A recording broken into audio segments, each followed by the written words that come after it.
back at London again. I was last here, I think, in 1992, so it's quite a while since I annoyed you by coming in amongst you.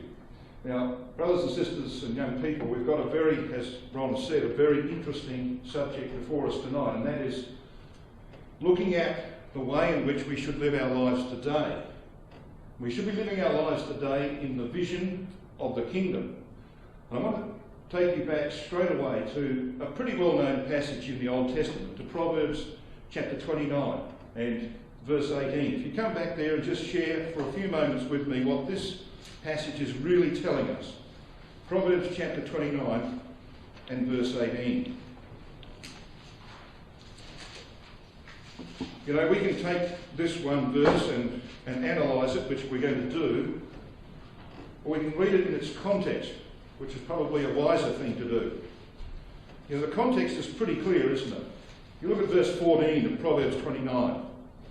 The king that faithfully judgeth the poor, his throne shall be established forever. Now, kings are not wont to judge righteously, and especially to judge the poor righteously.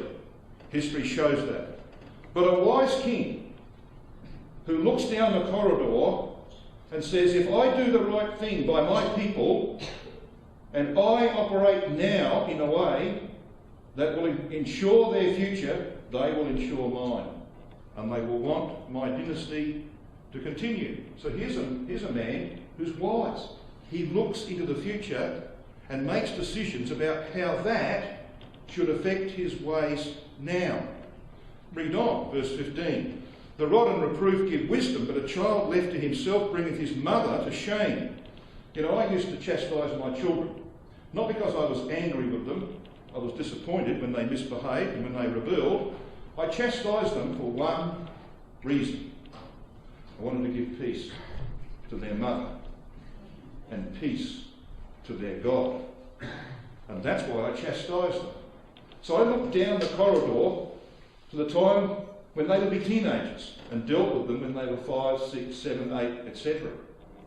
Because I knew that it would pay dividends. In that matter, I followed the scripture. In others, not always.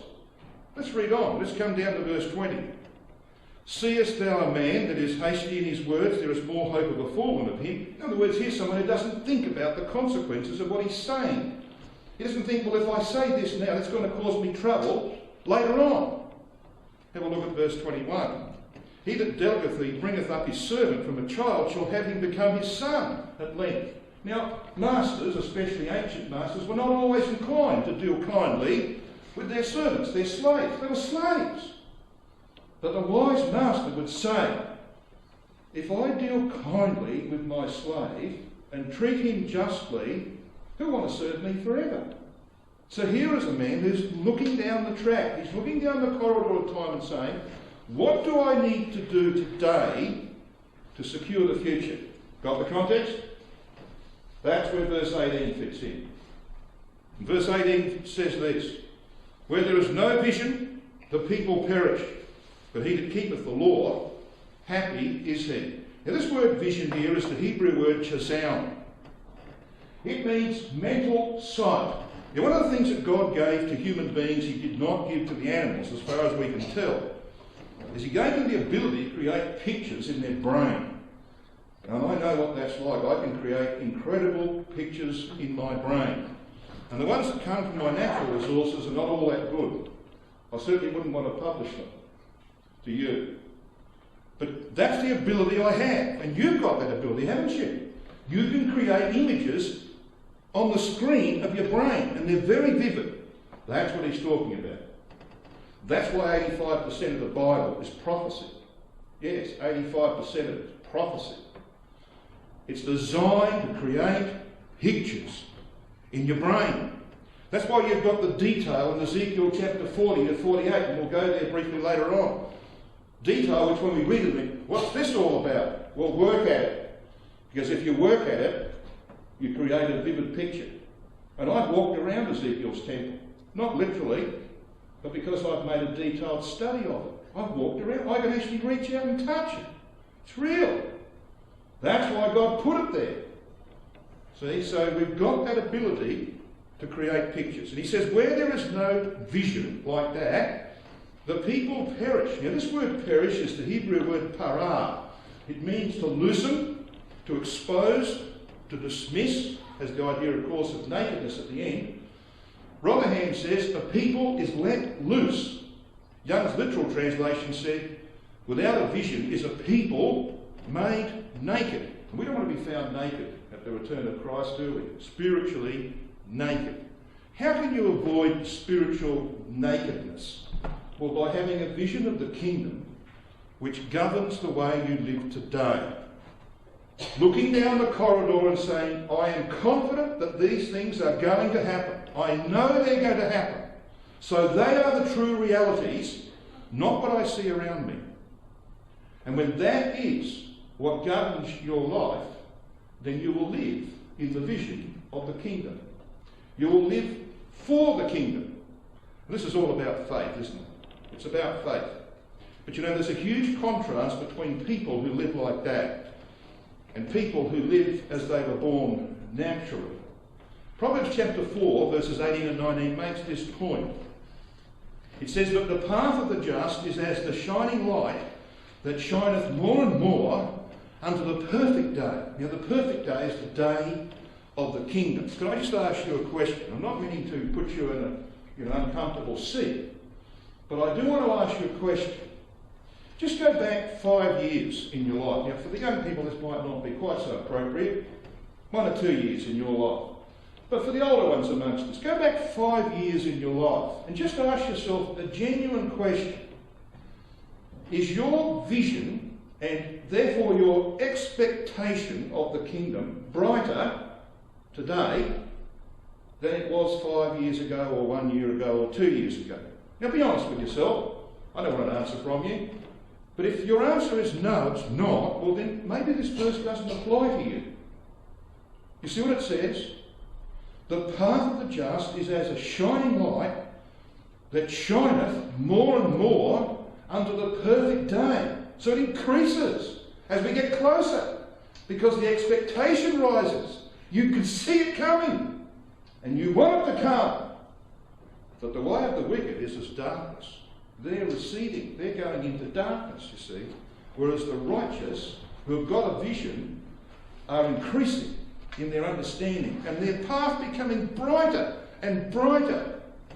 The wicked don't know at what they stumble. Now there are only two ways. You know, there is no such thing as treading water in the truth. You don't mark time in the truth. There's no such thing as neutrality in the truth. So you're either going forward or you're going backwards. Now my experience of life in the truth is 3 steps forward and 2 steps back. However, providing you're making the 1 step forward, well then you are making progress. But there is no such thing as treading water or marking time. You're either going forward to the kingdom or you're receding back to where you came from. Darkness. And of course the Lord Jesus Christ said as much, didn't he, when he said in Matthew chapter 7 that there is such a thing as a broad way, a very broad way, and of course the bulk of humanity have chosen, some, of course, most out of pure ignorance, they've chosen that way. Some deliberately have chosen that way, knowing better things. And there's another way. It's a narrow path. And it's a path that leads to the perfect day.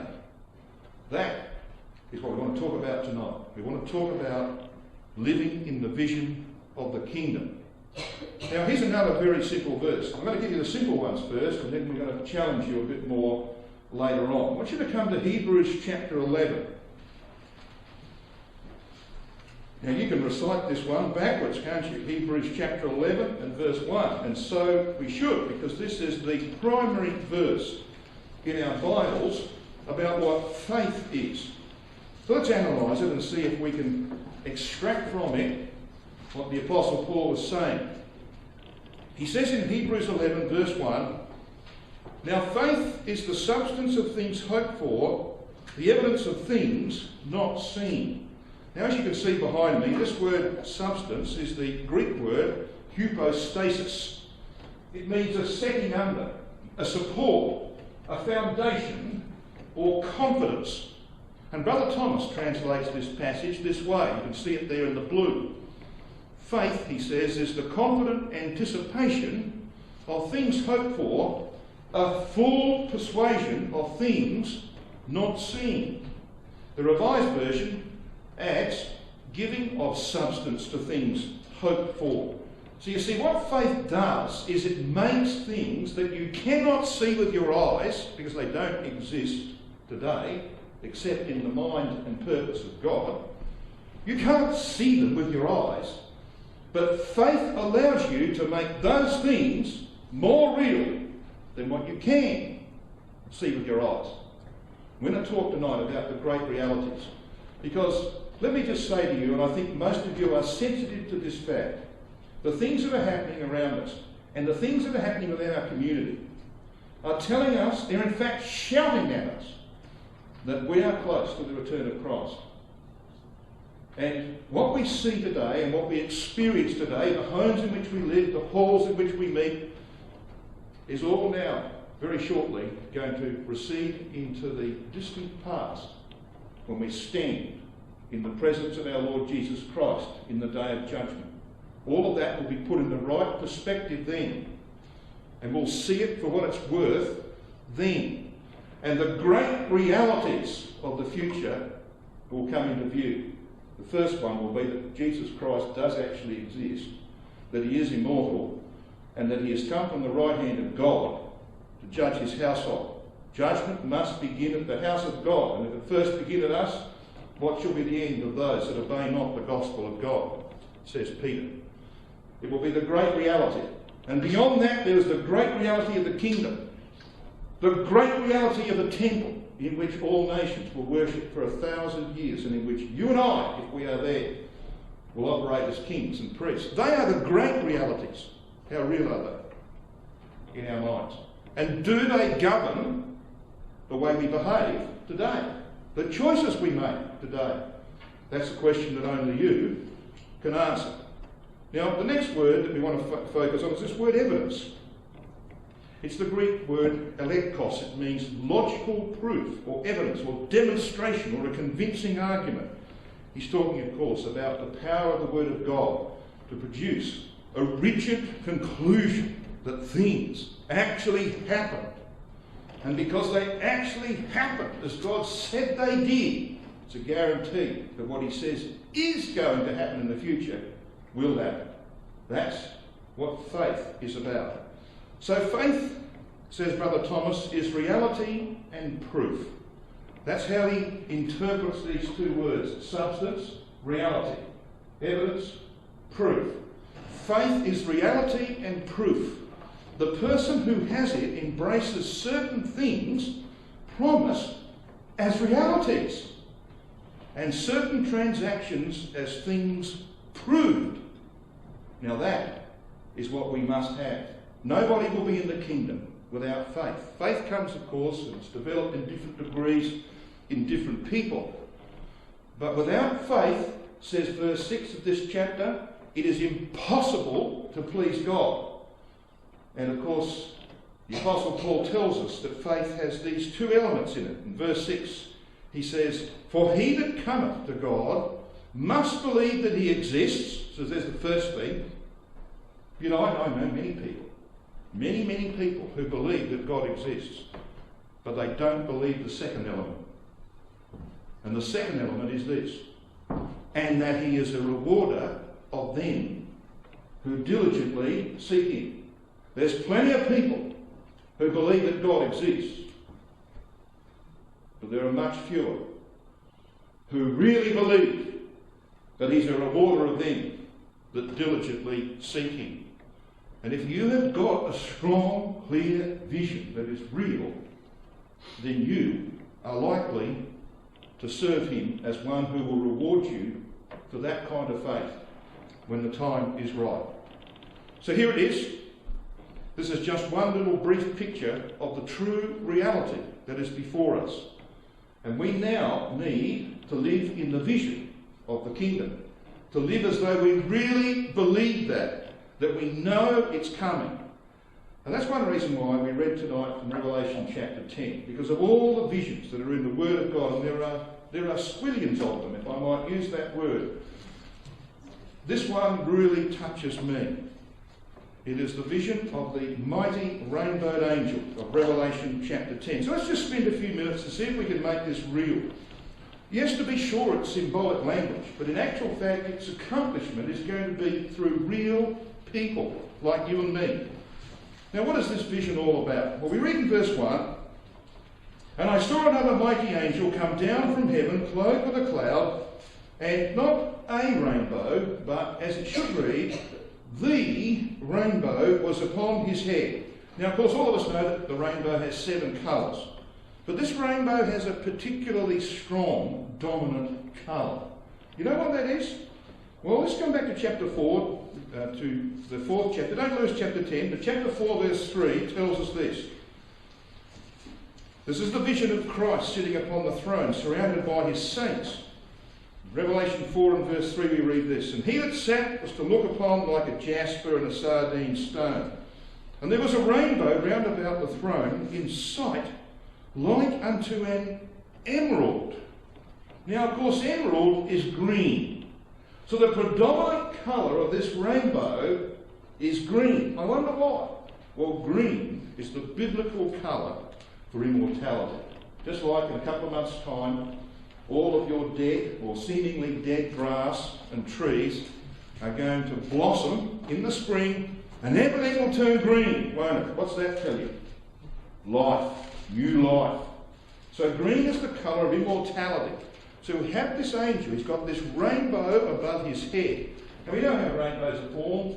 They're formed by the rays of the sun being refracted in the tiny droplets of water that form clouds. And of course all of those elements are here. We have this one with a face like the sun. It's the sun of righteousness. So we're beginning to build this picture. The cloud, of course, symbolises a multitude. We know that from passages like Hebrews 12 and verse 1. We are surrounded, says Paul, by a cloud of witnesses. We know from Ezekiel chapter 38 and verses 9 and 16 that the Gogian confederacy comes down upon the land like a cloud to cover the land. We know it's a great multitude. Multitudes in the valley of decision.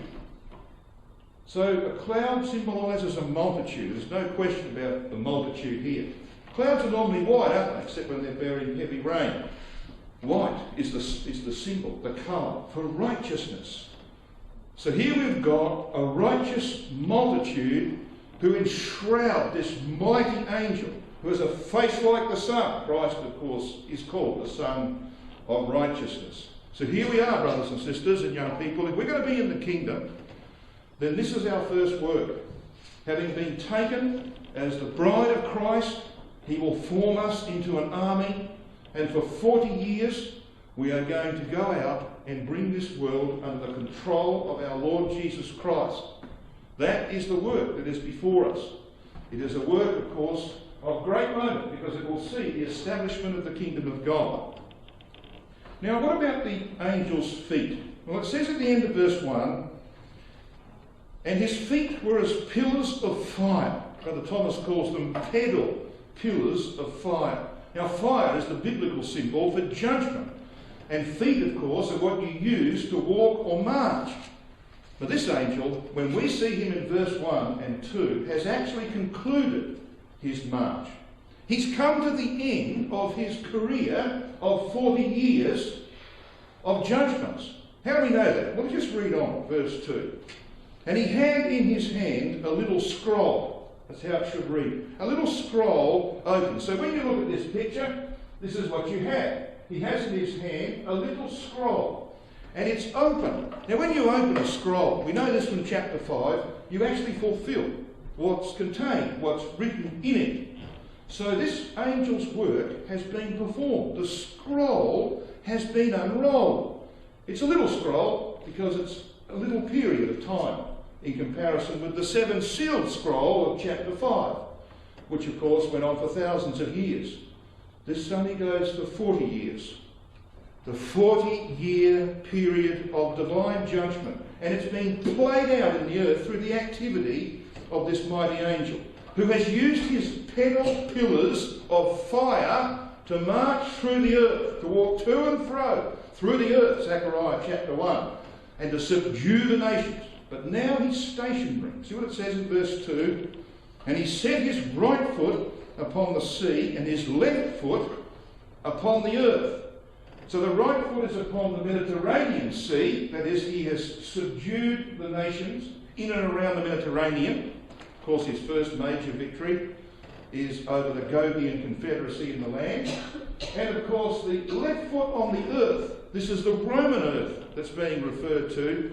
In other words, the nations of Europe who will revolt against the rule of Christ for 40 years until they are finally crushed.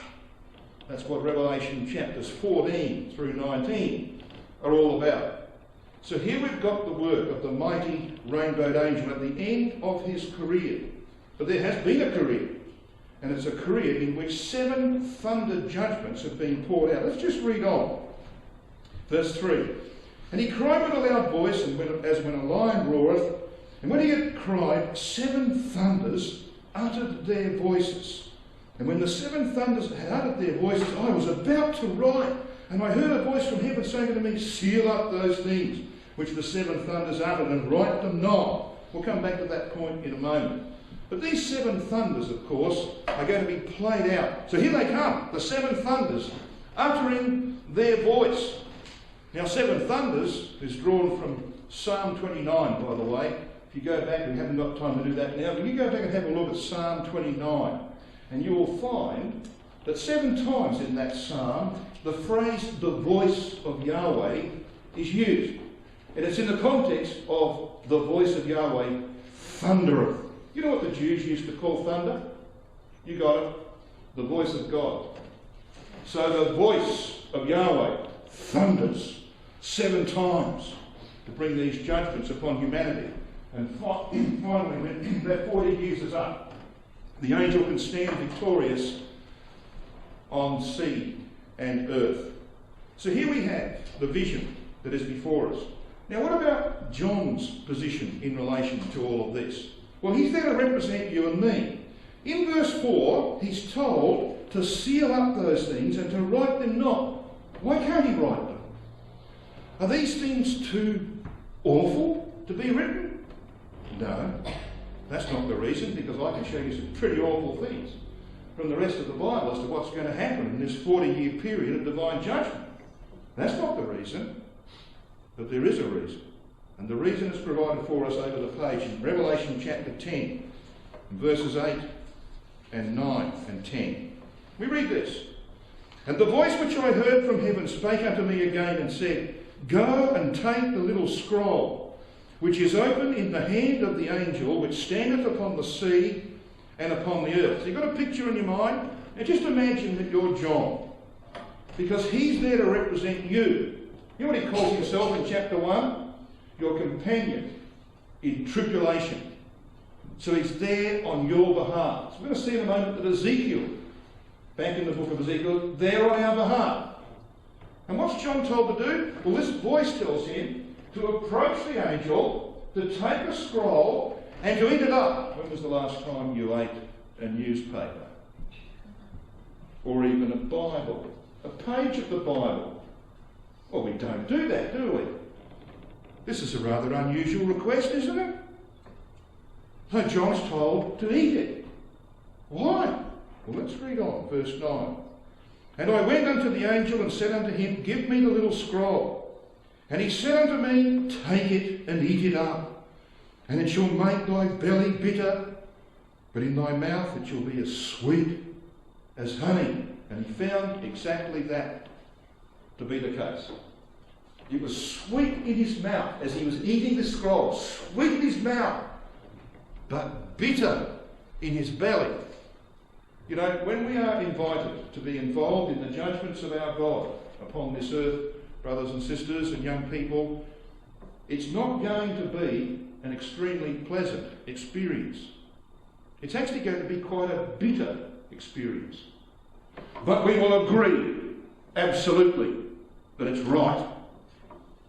It will be sweet in our mouth. We will know that what's happening is just and true and right. sweet but bitter in the execution.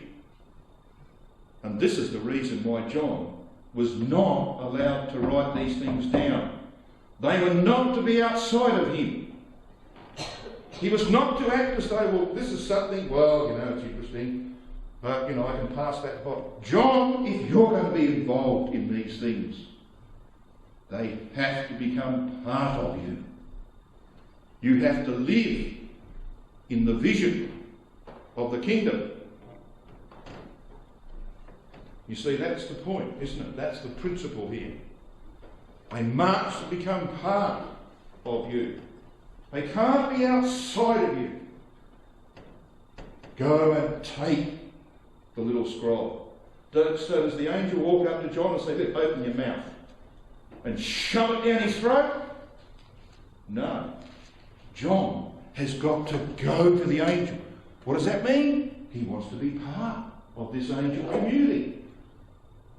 He takes the initiative. He wants to be part of it. He says, give me the scroll. I want to be there in that day when this is unrolled and divine judgments are poured out upon the earth to establish the kingdom. Give me the scroll. Is that your attitude? You see, that's the question we've got to answer, isn't it? Because if we're living in the vision of the kingdom, that is our attitude. We can't wait for that day to approach the angel, so to speak, and to grab the scroll and say, give me the scroll, and eat it up. Do you think this is a new experience? Well, it's not a new experience, because we're going to find a moment that Ezekiel went through this. So what's this all about? Well, just follow the chart as it unfolds. Now, I think it's pretty obvious how this chart, some of you have seen this before. We work from the left-hand side, the yellow strip, the vertical strip, which speaks about the return of Christ and the resurrection of the dead. We come across to the right-hand side, and we've got Christ's universal rule over all nations. From the resurrection of the dead to his universal rule over the nations will be 50 years.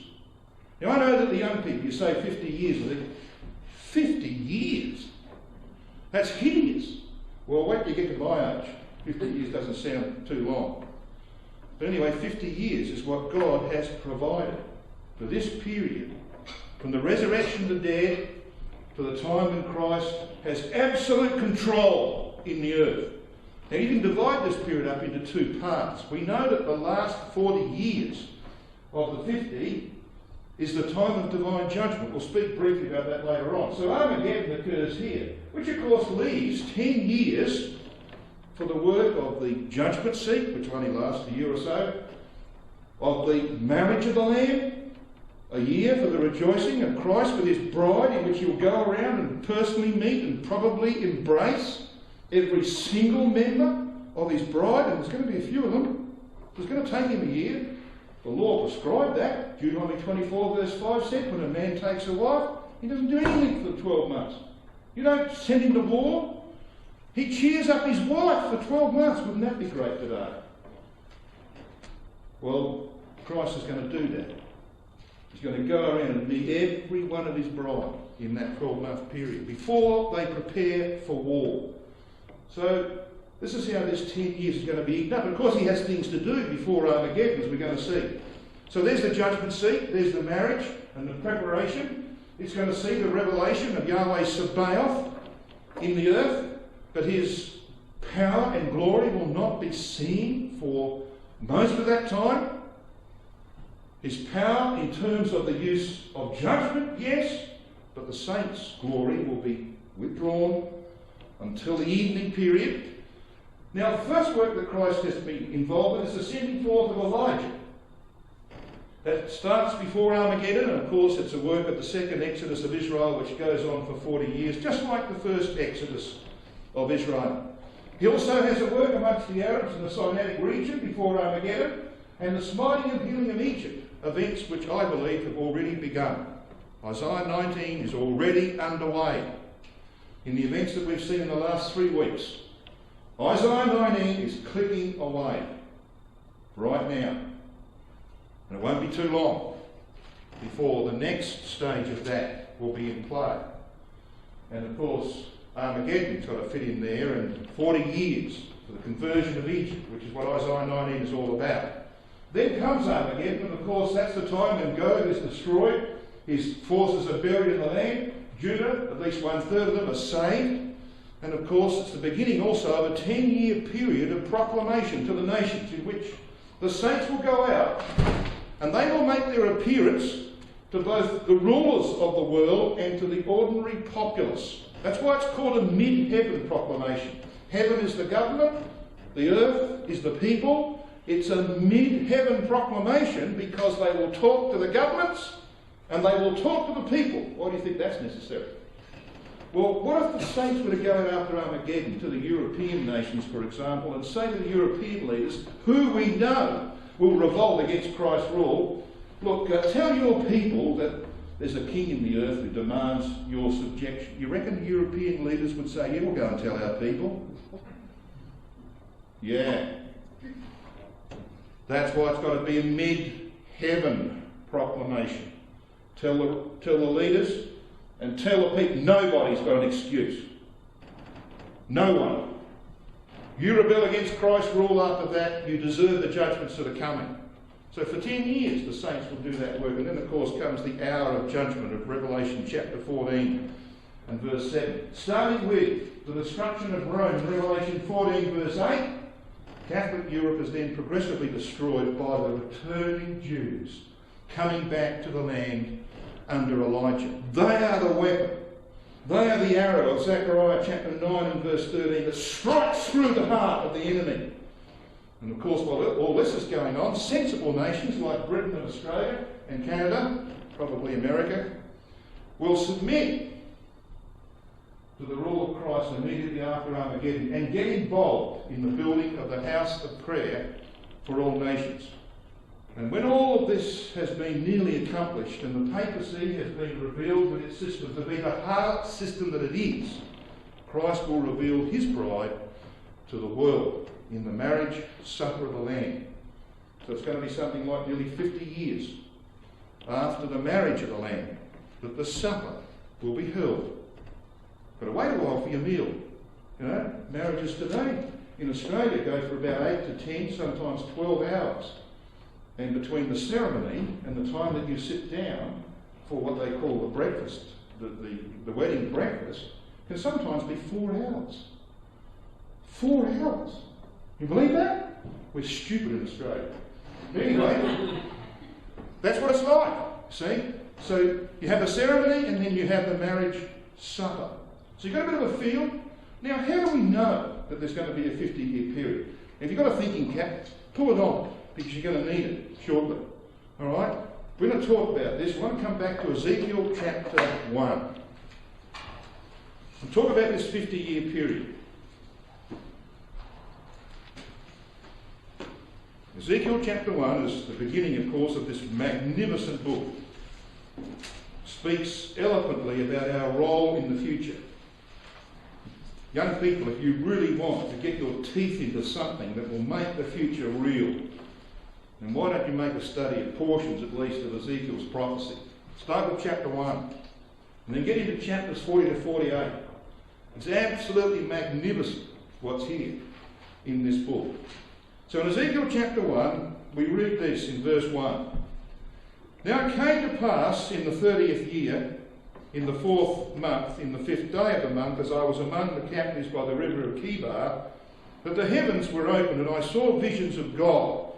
Anyone know what the word God there is? No takers? It's Elohim. Elohim means mighty ones. So when you read that, you're reading about yourself. You know that? I saw visions of mighty ones. He means those who will be the cherubim, because that's what's next described.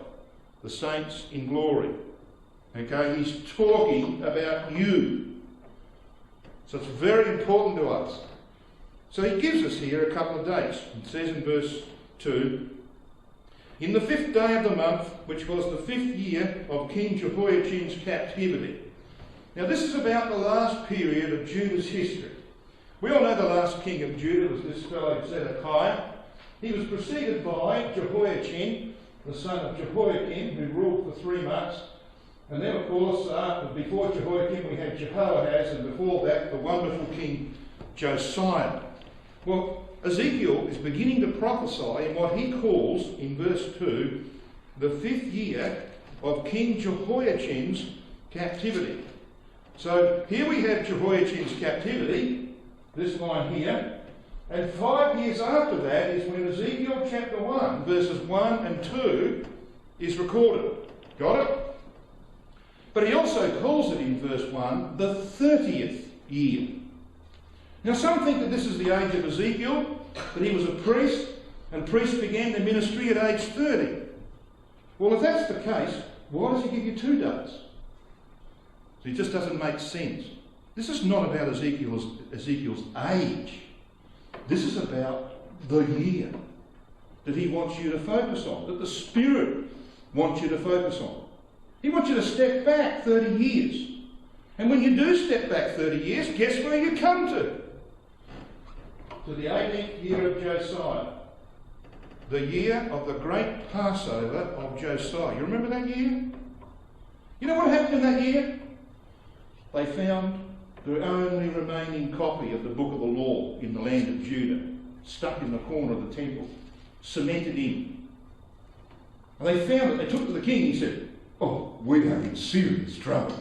So he sends a delegation to hold of the prophetess, and the message comes back from God, "You are in serious trouble because of what Manasseh did. My judgments are sure and certain. Your nation, Josiah, is doomed. The judgments are coming, but you will be in the kingdom, Josiah.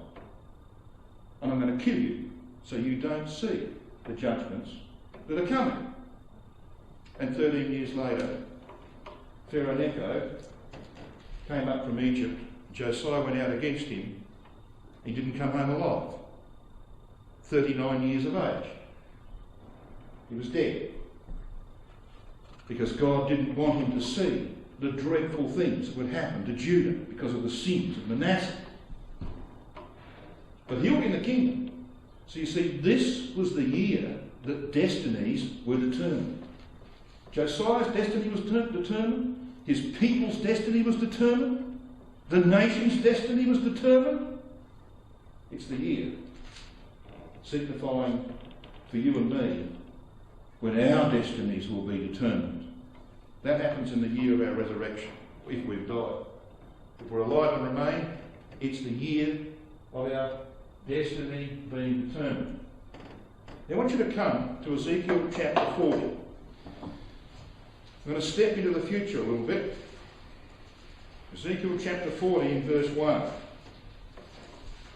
How's that thinking cap going? You've got it sort of pulled down firmly. So the brain's ticking over okay? You all right? Good on you, David. I knew you'd nod. Ezekiel chapter 40, verse 1. In the 25th year of our captivity, he says, in the beginning of the year, so what's the beginning of the year to a Hebrew? Abib, isn't it? In the 10th day of the month, so this is the 10th of Abib. What happened on the 10th of Abib, do you know? They took a lamb.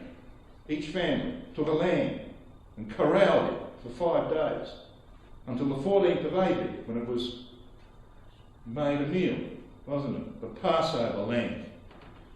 So this is the time of Passover. Yes, let's read on. It was the 14th year after the city was smitten. Now here is the fall of Jerusalem in 587 BC, in the 11th year of Zedekiah. It was 14 years, he says, after the fall of Jerusalem. But you see, he's also told us at the beginning of that verse, it was the 25th year of Jehoiachin's captivity. So we've got to come on another 20 years. Because you see, he began to prophesy in the 5th year of Jehoiachin's captivity. This is the 25th year and 14 years after the city fell. Well, that's interesting, isn't it? Because what we've got now is a period of 30 years and 20 years. A total of 50 years to the day. Because Josiah held his great Passover in the 18th year. exactly in terms of the law. So he took lambs on the 10th of Abib, in the 18th year of his reign. And exactly 50 years later, the events that Ezekiel records in chapter 40 onwards occurred. So what is he recording? Well, let's read on. It says, the hand of God was upon me and he brought me hither. Verse 2. In the visions of Elohim, in the visions of mighty ones, it says, he brought me into the land of Israel and sent me not upon, but near, as the word, or towards a very high mountain. What very high mountain do you think that might be? Well, the exalted Mount Zion. And what does he find when he comes near this very high mountain? By which it says, or thereupon, as it should read, was as the frame of a city from the south. Ezekiel has been positioned to the south of the exalted Mount Zion. 40 years after its exaltation, when the temple is complete and about to be used for international worship. How do we know that? Well, turn the page to verse 43 of Ezekiel chapter 40. We could read from verse 39, but we haven't got time. This is about the north gate, the gate of sacrifice in the temple. Come down to verse 43. And within, he says, this is in the porch of the temple on the north side, were hooks and hand broad, fastened round about, and upon the tables was the flesh of the offering. Now you don't cut up animals and leave them on tables for a long time. You use them the same day. In other words, this house is about to go into service. It's about to be inaugurated. You know, the very first thing that's going to happen when that house is complete and before sacrifices are offered on that altar, you know what the very first thing Christ is going to do? He's going to walk his bride around that house, because that's what he does with Ezekiel. And Ezekiel is a man of sign. He's a representative man. So when all the judgments are passed and all the nations are subdued and the house is now complete, he's going to say to his bride, come on, come back to Jerusalem, all of you. I want you here, and I'm going to walk you around this house. This is our house, it's our new home. We're going to share, as a married couple, share a home. And you walk them around. She says, look at that. Look at that. That's exactly what this man, who was the builder of this house in chapter 40, this man, this Ish, Christ, is going to do with his bride. Just as it happened in the days of Ezekiel. So how long? How long will it be after the resurrection before Christ can walk his bride around the completed house? Exactly 50 years. That's what it's telling us. If you want to follow this up, read the second chapter of Brother Sully's wonderful book on the temple of Ezekiel's prophecy. I've had brethren come to me and say, oh, you know, I don't know about that. You know what I said to them? I said, go and get Brother Sully's book, read chapter 2, then really look hard at Ezekiel, and come back and tell me what you think. You know, every single one of them has come back and said, you know, he's right. And I said, yeah, I know he's right. He is right. And the Bible's telling us something. There's a 50-year period. Now, why wouldn't that be the case?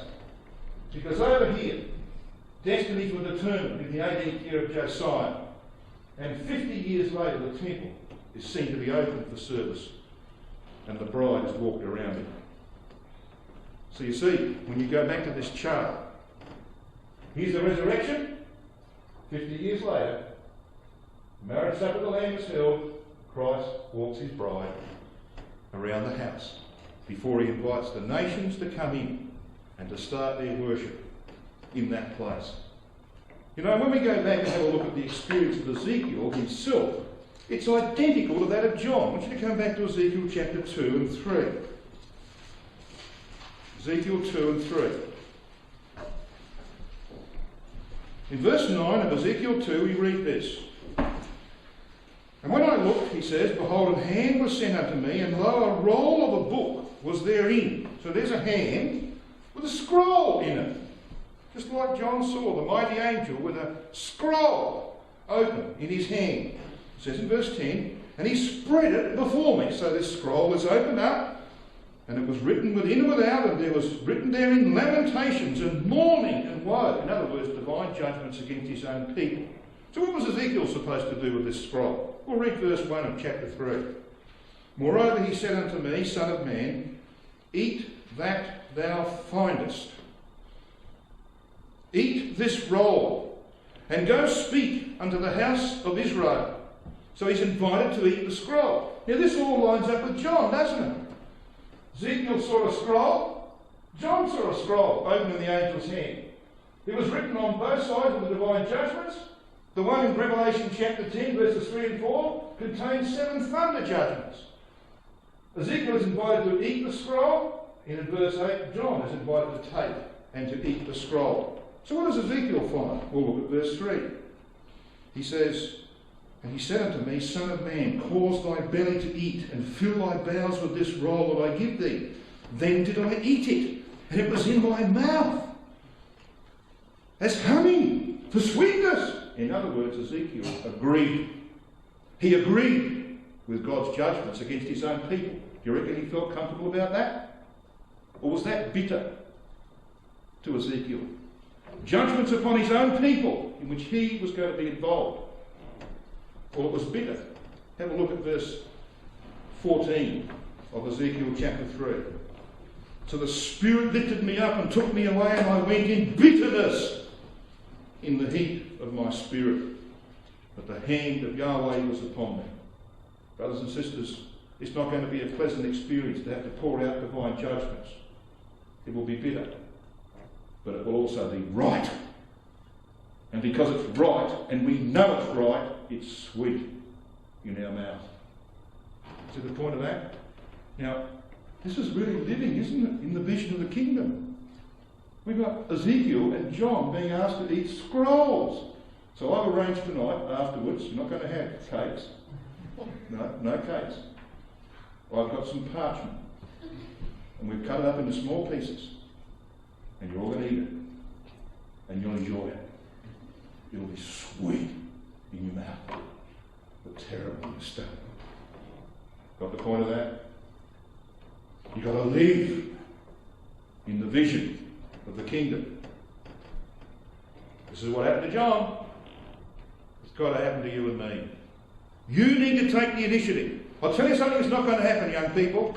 Nobody is going to get hold of your arm and put it up behind your back and frog march you into the kingdom. It's not going to happen. But you can propel yourself into the kingdom by approaching the angel and saying, I want to be there. I want to be there. Give me that scroll. That's what this is teaching us. And where does it culminate? Well, have a look. Come back to Revelation chapter 10, verse 11.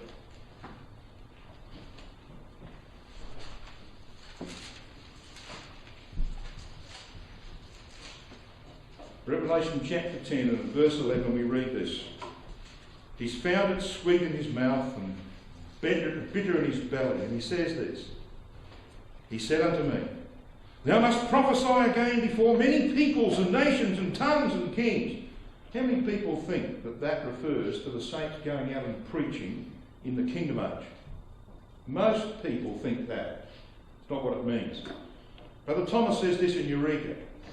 After John, as the representative of all the saints, and that's what he was, had eaten up the little scroll, the judgments to be executed when the angel of the bow shall have been developed, he was told by the angel in vision that he must prophesy again against many peoples and nations and tongues and kings. The first work of the saints for 40 years plus is a work of prophesying against many peoples and nations and tongues. It's a work of judgment. And any careful reading of Revelation 10 demonstrates that that's true. It's the context. Now let me just very quickly, I see my time has disappeared there, and I know you can't wait to get downstairs and to get your parchment. Let me just quickly run you through the events that are going to occur in which we, if we're there, are going to be involved. We're going to see these things. If we're not personally participating in that particular thing, it'll be something else. We're going to see these things happen, and the saints are going to come back and report to us what they were doing, and we will report to them about what they were doing. When these things unfold, Christ will return to raise the dead and gather the living for judgment, and he will take us to the place of judgment, which is beyond all dispute, is Sinai. If you want proof of that, I'll give you an hour's talk on it, and nail it to the floor, you'll never get it up. I can do that from the Bible. The place of judgment is Sinai. Forget this nonsense about Jerusalem.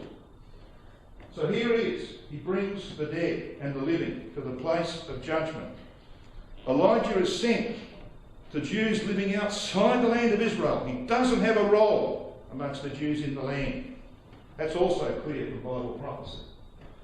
And the events that lead to Armageddon, of course, Daniel chapter 11, 40b, the second half of verse 40 through to verse 45, Ezekiel 38, Zechariah 14, Joel chapter 3, Genesis chapter 14. You can go on and on and on. The Bible's full of it. The Gogian Confederacy comes down from the north with many ships, it says in Daniel chapter 11. They also come down the coastal plain of Israel and they plunge into Egypt. That's their first target.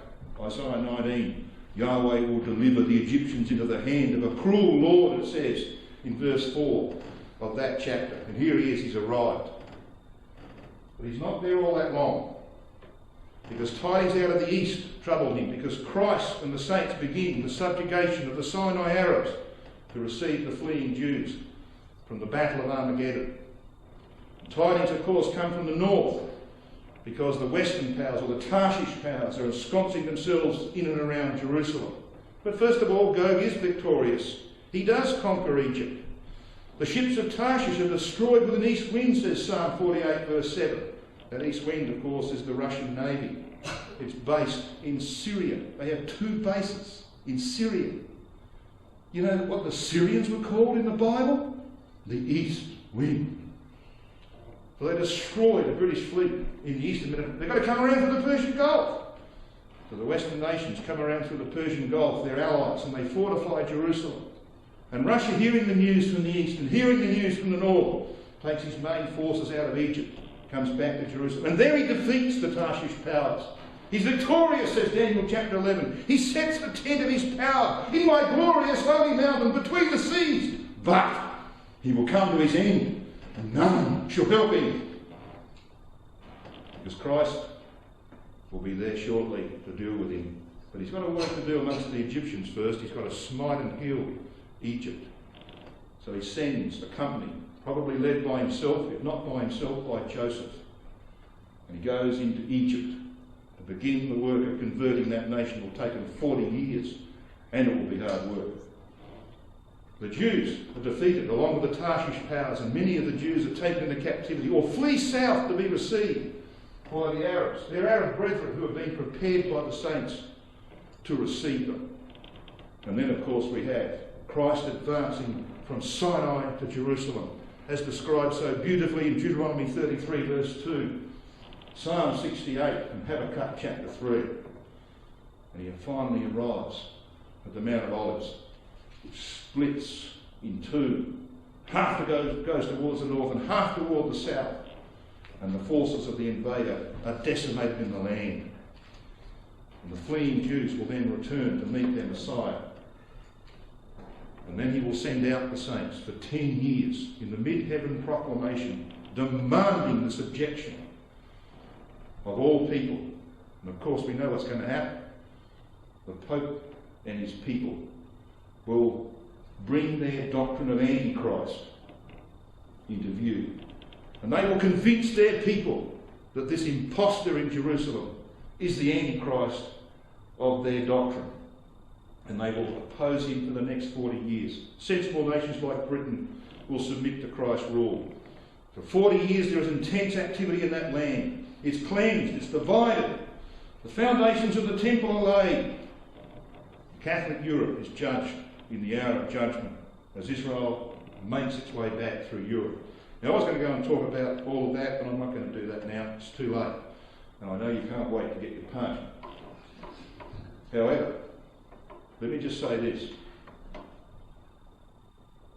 These are the true realities, and they're about to happen. All the signs indicate that Christ is just a hair's breadth away. You know why? And if you want, and I haven't got time to do that while I'm here at London, you want to see the proof of this, then ask me for a DVD of my prophecy update at Richmond, and I'll be happy to give you one. Now, that doesn't convince you that Christ is about to come, then nothing will. Brothers and sisters and young people, he is about to appear, and we need to be living in the vision of the kingdom.